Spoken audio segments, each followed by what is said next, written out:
Hey, what's up everybody? How you doing? It's me, Robert Anthony, your host here at Living with Rob, and in today's video what we're going to do is I'm going to share with you some of my favorite spots to do epic photography inside the Grand Teton National Park. It's a busy day here at Schwabacher Landing inside the Grand Teton National Park. I'm here in the fall. Fall is a great time to do photography in the Grand Teton National Park. The spots that I'm going to talk to you about today are going to be good at any season, and I'll give you a little bit of detail at each spot as to what to look for and what to expect.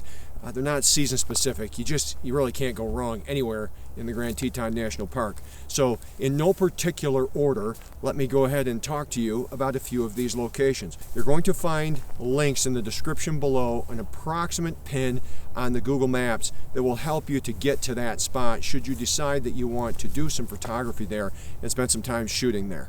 So the first particular location that we're going to talk about is the Snake River Overlook. The Snake River Overlook was made famous by Ansel Adams through his black and white photography. The Snake River Overlook is a vast expanse, so you're going to more than likely want two lenses. You're going to want a wide angle lens, and you're also going to want a zoom lens to get down to the river.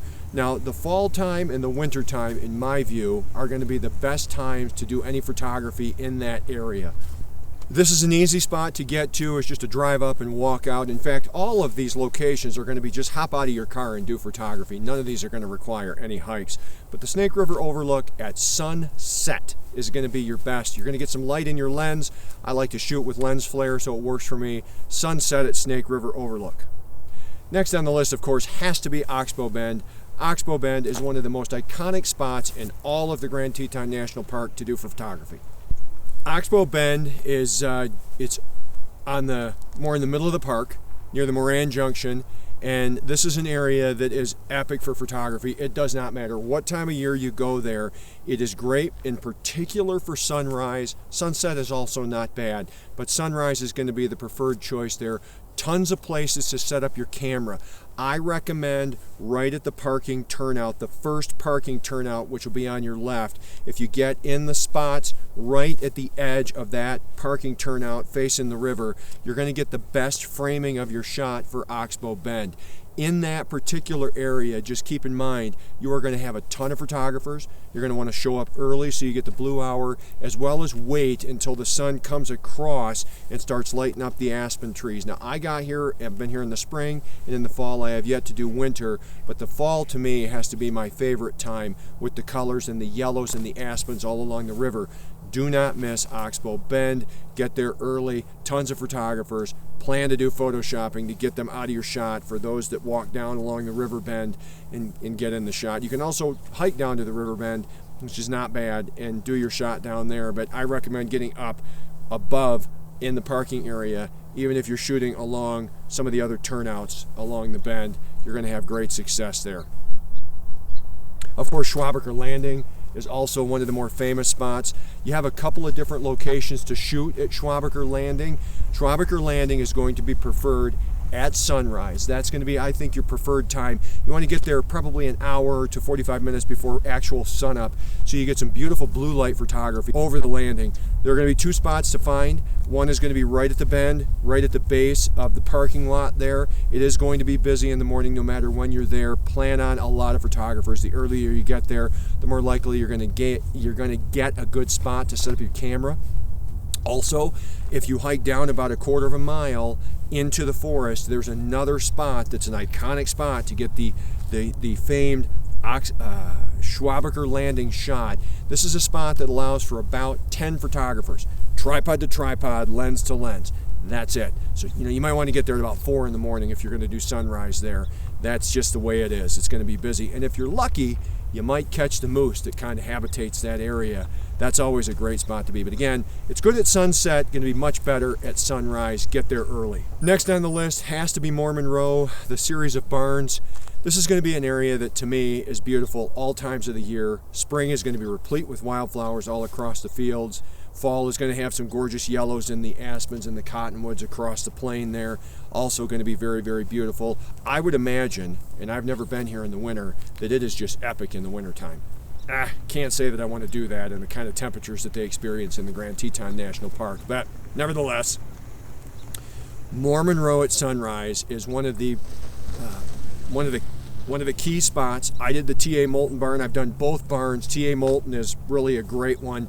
Again, get there early. You are going to have a line of photographers regardless of when you're here, most likely, especially in the peak seasons of spring and fall, in my view. Don't miss Mormon Row.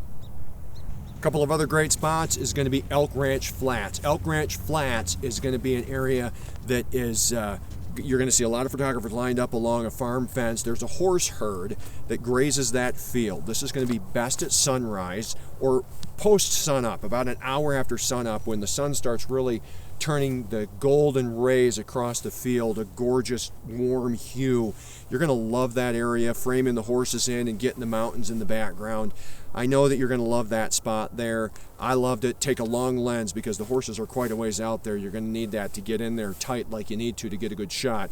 Nevertheless, it's an easy spot to do some photography. Don't miss Elk Ranch Flats. And kind of last on my list, this is going to be an area that I drove even last night in the fall. It's the Gros Ventre road that goes to the Gros Ventre campground. It's about 4.5 miles long, and as you drive along, I haven't been there in the spring. I'm thinking it would be gorgeous in the spring. Don't miss the drive in the spring. But in the fall, it's just lined. The river is lined with a lot of yellows as far as the cottonwood and the aspens go. It's really, really pretty, and there are tons of turnouts. Take any one of them, walk out. You're going to have pines, aspens, some cottonwood. You really are going to enjoy that area from a photography standpoint. This is not going to be something where you're going to have the Teton Range in the background, but it's also very pretty for just regular fall photography, spring photography. I imagine with that river down there, winter would also be very, very pretty. I think that would be great. I noticed quite a bit of wildlife on that road too. Not done a lot of research there, but I know that wildlife is really, really great as far as that goes. One of the last areas that you don't want to miss is going to be Moose Wilson Road. Moose Wilson Road drives from the visitor center at the south side of the park down to the Teton Village. It's a slow-going drive that's scenic the entire way, all the way outside of the park. Moose Wilson Road, obviously, is going to have a lot of moose on it. It's not going to be hard at the beginning of the day, pre-sunup to just after sunup, to get a stellar shot of a moose, whether it's in grazing in the field or down in the river at one of the main turnouts.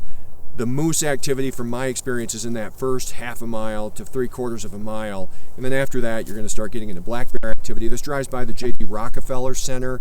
You're going to see deer, perhaps elk as well, all the way through. You're going to have a lot of opportunities for photography. There are a number of turnouts that you can pull out on. You can go into the J.D. Rockefeller Center parking lot and hike a number of trails to get epic photography all throughout that area. But if you're looking for wildlife, I don't think you can do wrong going to Moose Wilson Road. As an added bonus, I want to talk to you a little bit about a couple of drone spots. You guys know that I love to do drone photography. I'm going to give you a couple of safe spots to fly to be able to do drone photography. If you're into that, I use a Mavic 3 with a Hasselblad lens on it. I love an opportunity to fly the drone. Two of the spots are as follows. As you take Moose Wilson Road and you start getting out of the park, the first 1/10 of a mile to half a mile outside of the park, in the fall, the aspens line the mountainside. It is great. It is super great. You are in airspace there, so you are going to need Atlantic approval to get yourself up in the air. You want to make sure that you do that properly to get authorization to fly in that airspace. Do not fly your drone out there without getting authorization. But you're in the Grand Teton National Forest right there, so you're safe to launch and not get in trouble with the park. Lastly, there's another great spot to fly just outside of the Moran Junction.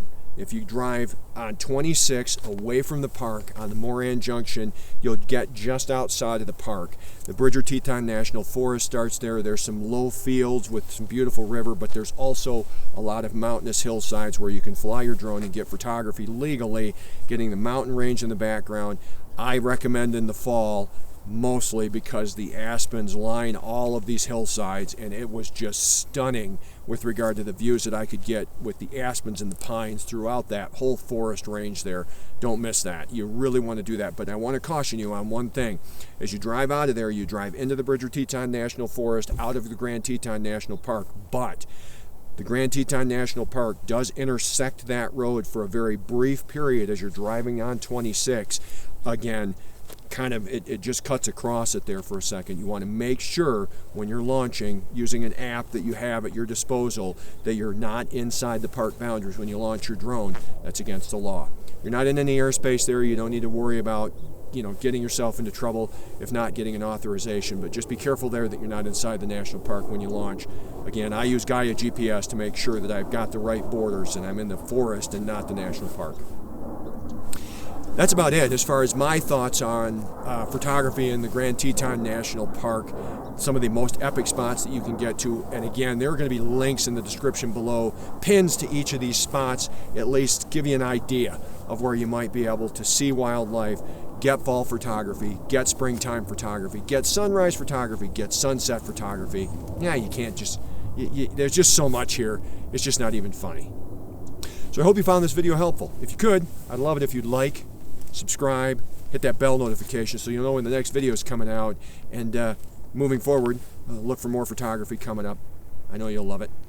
Glad that you're here. And as you know, as I close this video out, this video is a video that YouTube thinks that you want to see next.